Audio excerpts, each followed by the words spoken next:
Bienvenue sur Sensation, c'est l'hebdo politique et on retrouve nos invités. William Cardon, 20 ans du Front National, Marie-Astrid de Montmarin, 21 ans des Jeunes Populaires, Clément Deligné, 25 ans du Mouvement des Jeunes Socialistes et enfin Clément Ortega-Pelletier, c'est notre doyen à 31 ans maintenant, du Front de Gauche et Parti Communiste.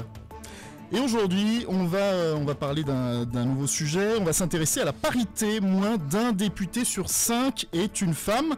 D'après un récent sondage, 70% des Français pensent que les hommes et les femmes devraient être représentés à égalité dans la vie politique, élus, partis. Alors, tout d'abord, messieurs, mademoiselles, pourquoi tant d'inégalités en politique ?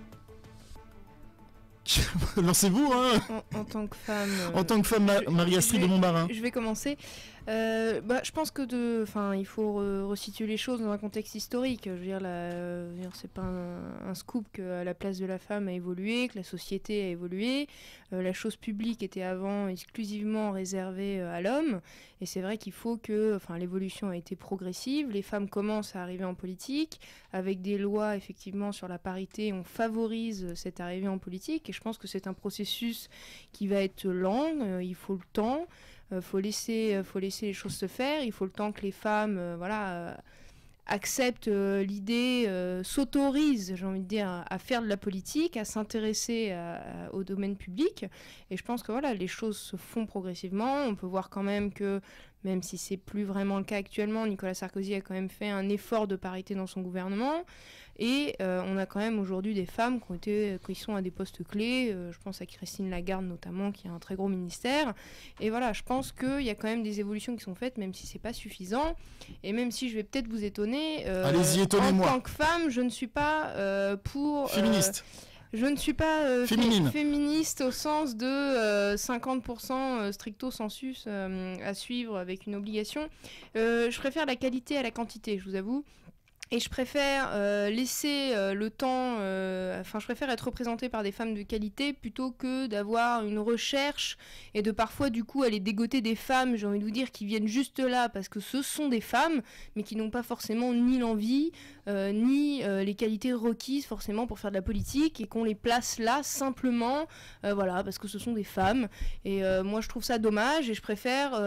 j'aimerais le temps que les femmes viennent d'elles-mêmes avec une compétence et une volonté de faire de la politique. Clément Ortega, vous avez des nouvelles de Marie-Georges ? Marie-Georges Buffet, qu'est-ce qu'elle devient ? Marie-Georges Buffet va très bien, elle est députée de Seine-Saint-Denis, elle remplit son mandat d'élu aussi bien sur le terrain que dans l'Assemblée. D'ailleurs, elle est dans un groupe à l'Assemblée qui est le plus féminisé, et pourtant il ne l'est pas beaucoup, c'est que... il y a plus d'un tiers de femmes du groupe communiste à l'Assemblée, ce sont des femmes. Le groupe au Sénat est le seul groupe où il y a plus de femmes que d'hommes. Mon groupe au conseil régional, il y a autant de femmes que d'hommes. Non, je crois que... Il faut respecter vraiment cette parité, c'est vraiment utile. Est-ce qu'à un moment, quand on fait les listes, quand on regarde les candidats, on se dit il nous faut une bonne femme là pour être à égalité, t'en as pas une sous la main ça se passe pas comme ça parfois ?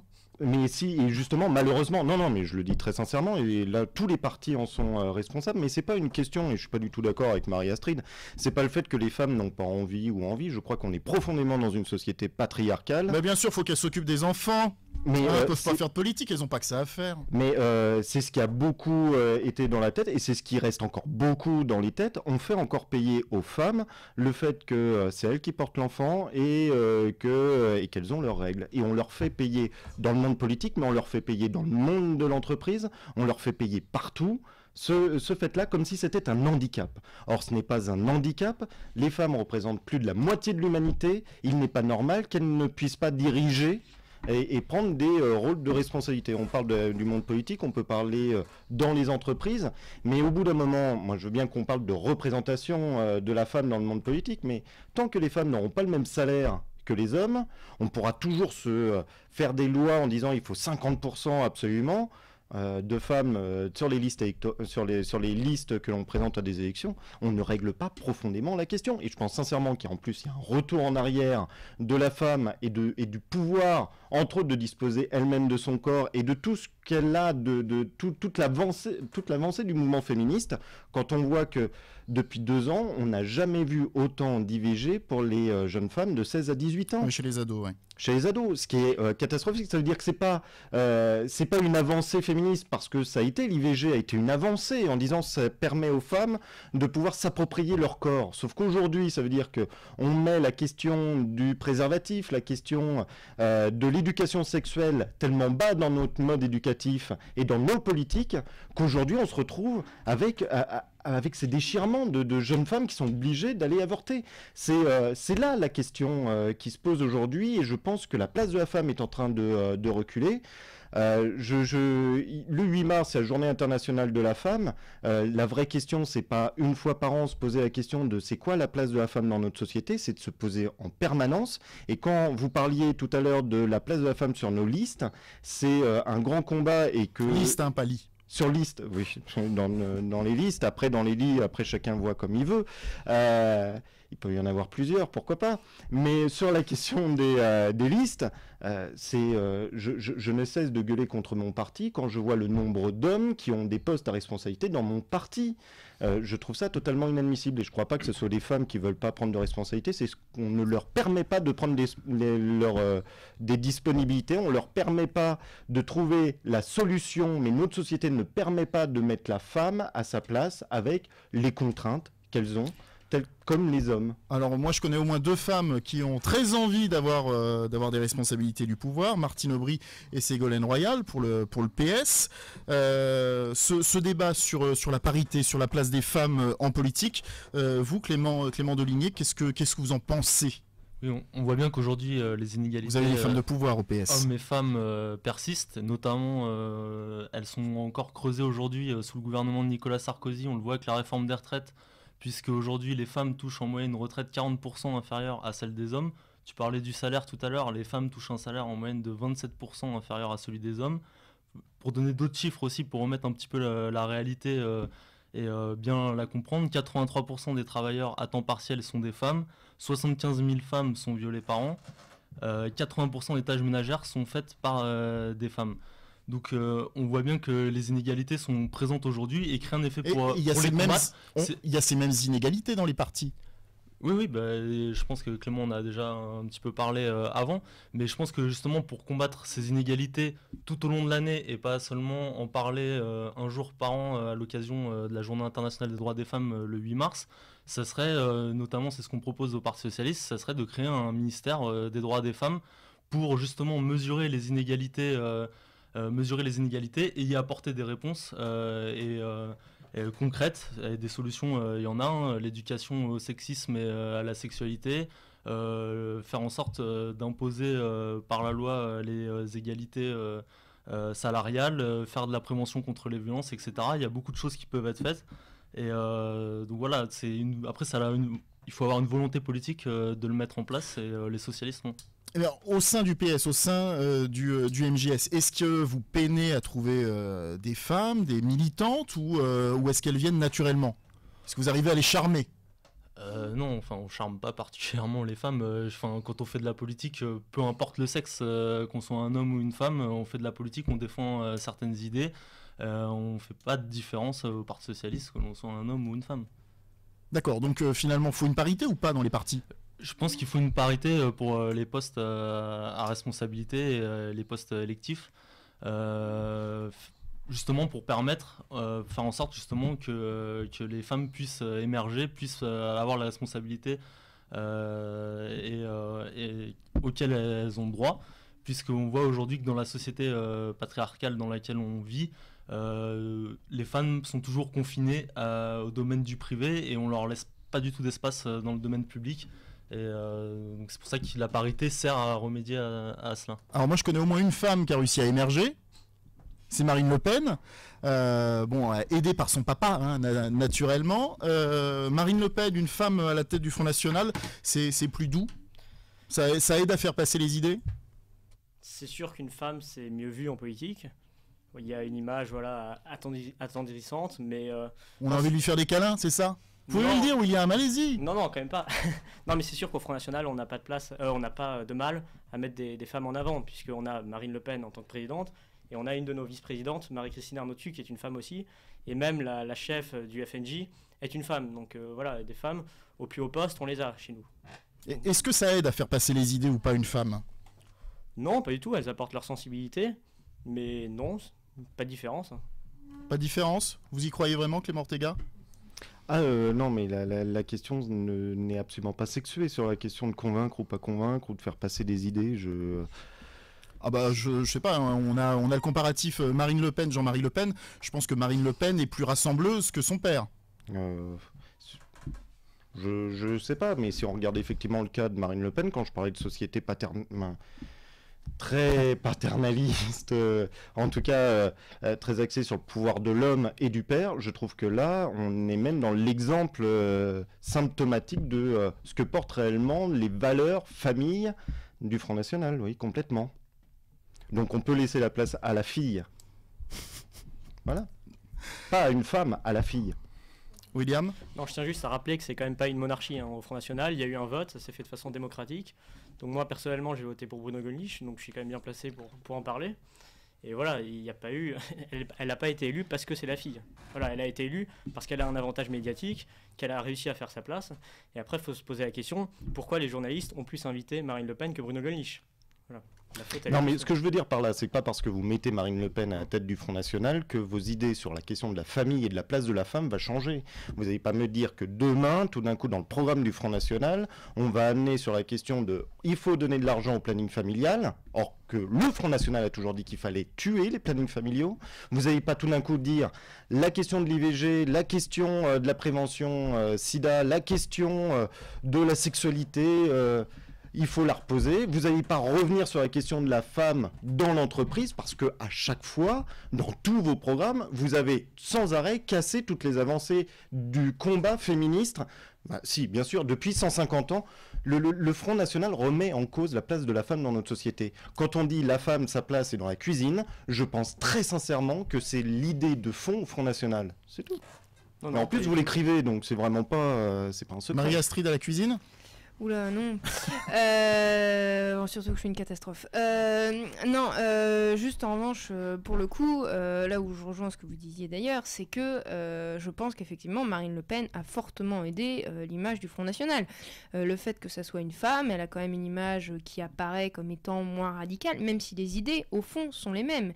Mais c'est pas à vous que je vais dire que ce qui compte le plus en politique, finalement, c'est plus la façon de communiquer, que c'est la façon dont les gens le ressentent plus que l'idée elle-même. Et finalement, aujourd'hui, Marine Le Pen véhicule une image plus ouverte, plus adoucie que son père. En plus, elle fait quand même attention de ne pas tomber dans les mêmes travers sur les déclarations houleuses qu'a pu faire son père. Et c'est vrai que ça apporte une nouvelle image au Front National. Alors évidemment, l'ensemble de la classe politique, et moi avec, on dénonce effectivement cette fausse image entre guillemets. Les idées restent les mêmes, le parti n'a pas changé, le programme est strictement le même, toujours aussi réducteur, et voilà, et ce n'est pas un parti de gouvernement. En revanche, c'est vrai qu'au niveau de la communication, Marine Le Pen a vraiment rénové l'image du FN. Il y a une stratégie au niveau des femmes dans les partis? Non, je crois pas. Moi, je suis pas pour la question de dire la femme ferait de la politique différemment, elle apporterait, comme ce que disait William, sa sensibilité. Moi, je crois que... La sensibilité de Marine Le Pen, moi... oui, voilà, d'ailleurs, oui. Effectivement, c'est vous qui le dites. Mais effectivement... pas très sexy, hein, même si elle a fait des efforts. Moi, je pense que la femme... au même titre que l'homme, je veux dire, on en serait à dire qu'il y aurait des qualités propres à la femme, des qualités propres à l'homme, et que chacun aurait sa façon de faire de la politique. Non, pour moi, il y a des qualités humaines qui sont nécessaires pour faire de la politique, qui peuvent être détenues par un homme comme par une femme, et c'est ça qui va conditionner leur avancée en politique et leur engagement. Mais pour moi, la distinction au niveau du genre ne doit pas être faite de façon aussi arbitraire. Donc pour résumer, parité ou pas parité, est-ce que c'est nécessaire d'avoir une parité réelle en politique? Pour résumer, je pense que c'est malheureusement nécessaire de faire des lois paritaires pour, et là je rejoins un peu mes camarades de gauche, pour effectivement favoriser l'arrivée de la femme, pour qu'on arrête effectivement avec cette société qui cantonne la femme à l'espace privé. Et effectivement, on est obligé peut-être de passer par des quotas pour leur permettre cette accessibilité. En revanche, je ne veux pas non plus tomber dans le travers de la femme pour simplement la femme. Je veux que ce soit des femmes qui s'investissent en politique parce qu'elles en ont envie, parce qu'elles ont les qualités pour, qu'elles sont représentatives, qu'elles sont élues au même titre qu'un homme. Alors, vous parliez de quotas, hein, c'est vous qui avez commencé. Alors moi, je voudrais un quota de black, un quota de gay, un quota de nains, pour que... non, mais voilà, quitte à ce que les assemblées soient représentatives de la population, on va aller jusqu'où comme ça, on va... Enfin, je sais pas, mais bon, vous voyez, vous, à l'Assemblée nationale, un petit carton avec marqué homosexuel au rang numéro 4. Bah, je sais pas, faudrait que C'est pas, je pense pas que ce soit faudrait que ça soit sérieux. représentatif, non Pour moi, le genre, on peut éventuellement parler de parité, comme l'a dit très bien Clément, les femmes sont plus nombreuses que les hommes. Donc c'est pas enfin je veux dire, on n'est pas une minorité. On représente les hommes au même titre. Je veux dire, quand vous parlez des quotas des minorités, pour moi, ça n'a pas, aujourd'hui, ça n'a pas lieu d'être, honnêtement. Non, mais ça n'a d'autant plus pas lieu d'être qu'on est toujours en République. Alors je sais que parfois ça peut être étonnant parce que quand on voit la façon dont on gère le gouvernement à notre pays, on peut se demander si on est toujours dans une république, mais nous le sommes toujours. Ah, nous voilà rassurés. Mais non, je suis contente de vous l'entendre dire. C'est que parfois il faut quand même se le rappeler et se dire qu'on n'est effectivement pas dans une république bananière. Donc oui, parfois on est quand même dans une république avec des valeurs fortes et que la question des quotas n'est pas dans notre façon de voir la république. Non, je dis juste que dans notre république française, c'est que quand on a commencé à parler de discrimination positive, ce qui ne veut strictement rien dire, là on sort déjà du cadre de la République française tel que les valeurs que nous avons. Je suis d'accord avec vous. Et juste sur la question des quotas, c'est que la parité n'est pas une question de quotas, au contraire c'était incitatif, c'est-à-dire qu'on n'était pas sur il faut 50% de femmes parce que c'est un quota, on a dit il faut 50% de femmes parce que ça doit être incitatif. Là où la limite de la parité, mais comme tout autre, imaginons... Incitatif avec des sanctions financières quand même quand c'est pas respecté. Ça s'appelle incitatif. Comme pour les logements sociaux. Hein. Comme les logements comme les logements sociaux. Tout à fait, c'est incitatif. Sauf qu'à un moment donné, ça veut dire qu'on montre notre limite politique à dire nous n'avons pas su mettre les femmes à la place qu'elles devraient occuper. C'est un aveu d'échec quand la gauche a fait passer cette loi sur la parité. C'est un aveu d'échec de notre société. Donc c'est incitatif. Moi je rêve du jour où on dira on enlève cette loi sur la parité parce qu'elle n'a plus lieu d'être. Sauf qu'aujourd'hui, elle a toujours lieu d'être. Donc oui, toujours la parité. Et non au terme de quotas, la question des minorités se règle par la question du vivre ensemble, qui est notre République tous par la main. C'est pas la question de nous prenons-nous tous par la main, c'est comment tout le monde peut trouver sa place dans notre République. On va aborder à présent un autre sujet, ce sont les bouleversements dans le monde arabe et les conséquences sur l'immigration. Tunisie, Égypte, Libye, un à un, les régimes autoritaires vacillent puis tombent. Un embrasement du monde arabe qui provoque un afflux d'immigrés, souvent clandestins, en quête d'un avenir meilleur, de travail. Alors, vous, ces immigrés, est-ce qu'il faut les accueillir ou pas? Dans leur pays, beaucoup sont en danger. Est-ce qu'on peut, jusqu'où peut-on aller, la France, l'Europe, dans leur accueil? William Cardon du Front National. On parle immigrés. Ah, tout de suite. Un cliché, Oui. comme tant d'autres. Bon, c'est pas tellement un cliché quand même. Deux. De parler d'immigration, c'est quand même votre thème redondant. Ça a été celui du Parti communiste pendant longtemps, que vous avez oublié. Non, pas la question. Bon, maintenant on répond à la question. Vous êtes gentil, vous êtes mignon. Faut rappeler des choses sérieuses. Le Parti communiste n'a pas tapé sur les immigrés. Au contraire, quand on connaît un minimum l'histoire des quartiers populaires et des entreprises, on sait que c'est justement par le Parti communiste français, par d'autres organisations comme la CGT, le Secours populaire, qu'un certain nombre d'immigrés ont été complètement intégrés à la vie économique et à la vie sociale de la France. Bon, et ces nouveaux immigrés, ces jeunes qui se sont mobilisés, d'abord, qu'est-ce que vous en pensez de cette mobilisation des jeunes? William? Moi je trouve que c'est bien, c'est positif. Il faut que les jeunes là-bas se sont investis dans le monde politique. Donc voilà, ils ont réussi à faire leur révolution sans notre aide, et c'est très bien. Et d'ailleurs, on voit que l'image de la France a été écornée par l'UMP, entre l'histoire de Michel Alliot-Marie et celle de Boris Boyon, le consul de France. Très musclé.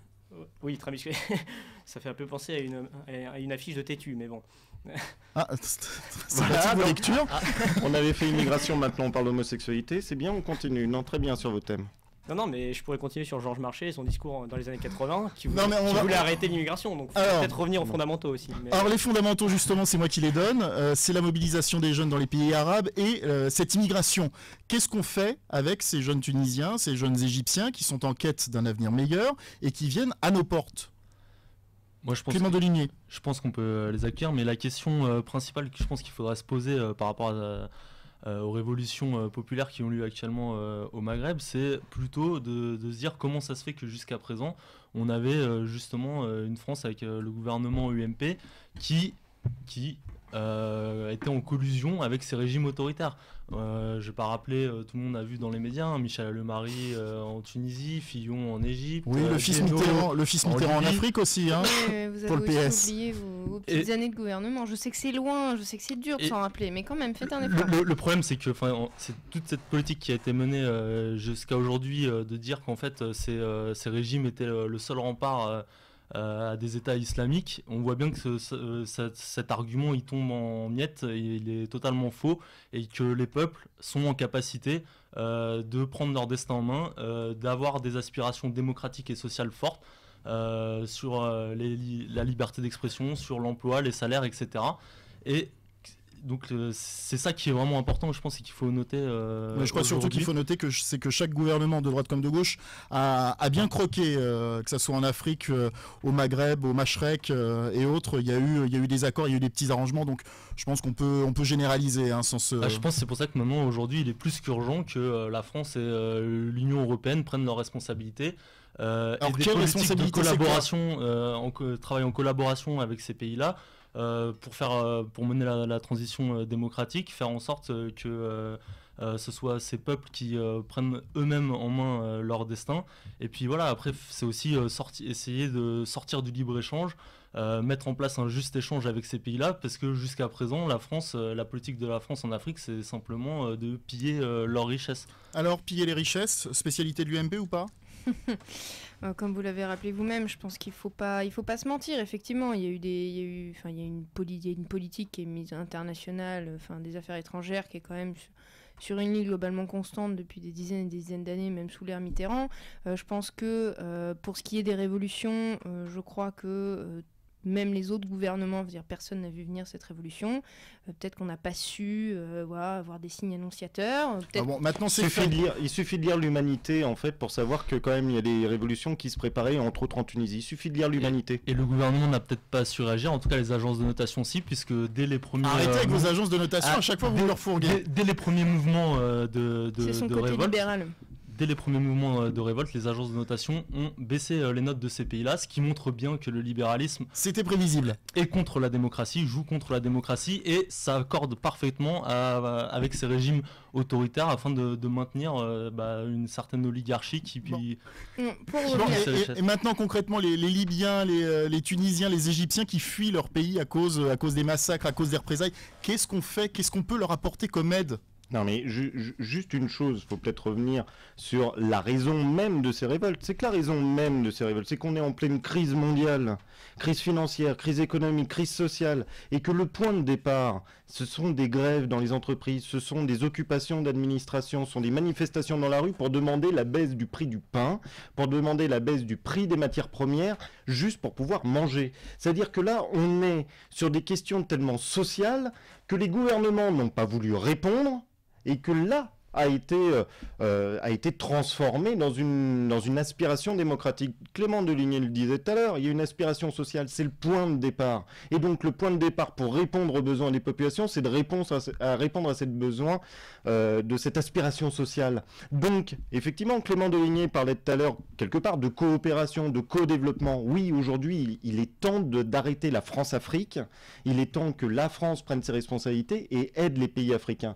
Et sur la question des flux migratoires, je crois qu'à un moment donné, il faut non pas se poser la question, nous, comme une forteresse, ou ceux qu'on a pillés, ceux qu'on a martyrisés quand même pendant des siècles et des siècles, ne doivent plus venir dans nos territoires sous prétexte que le sang sèche vite en entrant dans l'histoire. Je crois qu'à un moment donné, il faut qu'on prenne nos responsabilités et qu'on dise clairement, chacun doit pouvoir vivre où il le souhaite, y compris là où il est né. C'est un truc tout con, c'est un principe qui est bête, mais sauf que si on décide que la France doit porter cela, il faut effectivement aider les pays à se développer et que ce soit les habitants qui prennent le contrôle et le pouvoir de leur développement économique. Merci beaucoup à tous nos invités d'avoir été avec nous. C'est la fin de cet hebdo politique sur Sensation.